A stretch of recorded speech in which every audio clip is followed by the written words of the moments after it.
चला आज आपण उकडीचे मोदक बनवूया. बाप्पालाही आवडतात मोदक आणि लहान मुलांनाही आवडतात. आज आपण जरा वेगळी पद्धत वापरूया मोदकाला, कारण लहान मुलं कशी बीट खात नाही, म्हणून आपण आज मोदकामध्ये बीट घालूया. उकडीचे मोदक बनवण्यासाठी साहित्य बघूया. तांदळाचं पीठ, गूळ, ओलं खोबरं किसून घेतलं आहे, बीट, ड्रायफ्रूट्स, वेलची, तूप, मावा, केशर. चला आता इथे एक भांडं ठेवून दिलेलं आहे. आता त्याच्यात तूप घालूया. आता याच्यात खोबरं घालून घेऊया. थोडं भाजून घेऊया, कारण खोबऱ्यामध्ये जरा पाणी असतं, जरा ओलसर असतो. आता इथे आपलं खोबरं भाजून झालेलं आहे, ते काढून घेऊया. आता याच्यातच आपण परत तूप घालून घेऊया आणि बीट टाकून घेऊया याच्यात.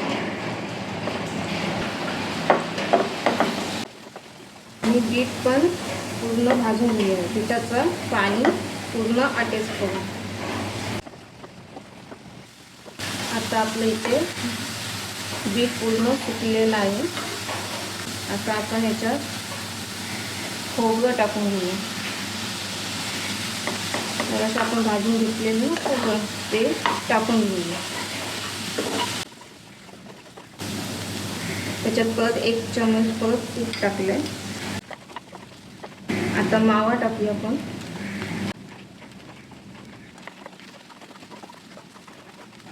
आता आपण गूळ टाकून घेऊया.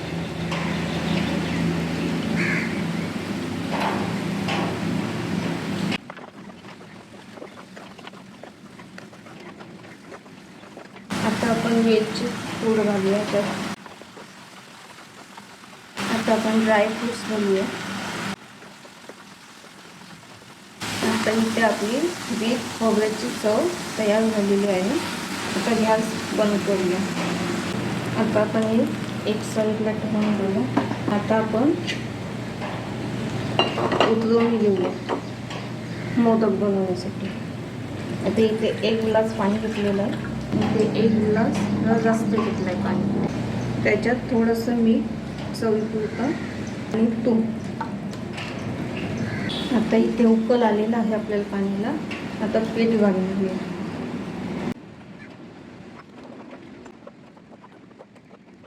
आता इथे आपला उतरवून झालेला आहे. आता इथे पीठ काढून घेतलेलं आहे.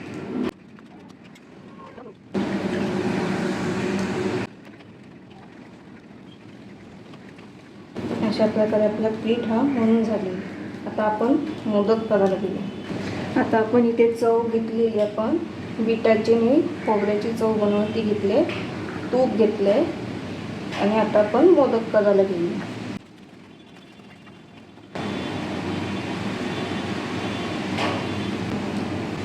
आता इथे पाण्याने हात भिजून घेतलंय, थोडंसं तूप लावून घेते हाताला. आणि आता आपण मोदकाला लोणी तयार करूया. आता आपली अशी लोणी तयार झालेली आहे. आता आपण त्याच्यात चव घालून घेऊया. आणि आता लक्षी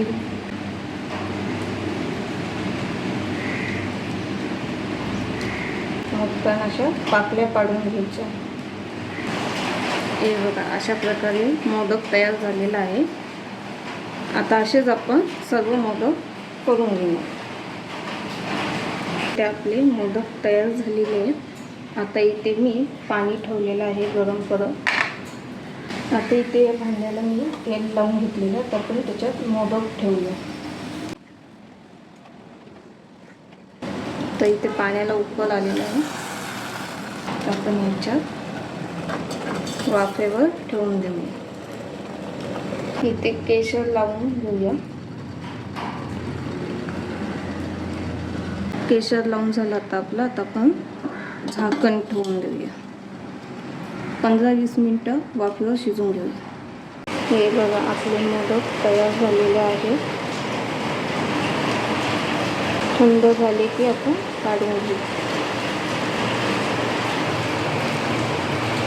हे बघा, आपले मोदक तयार झाले आहेत.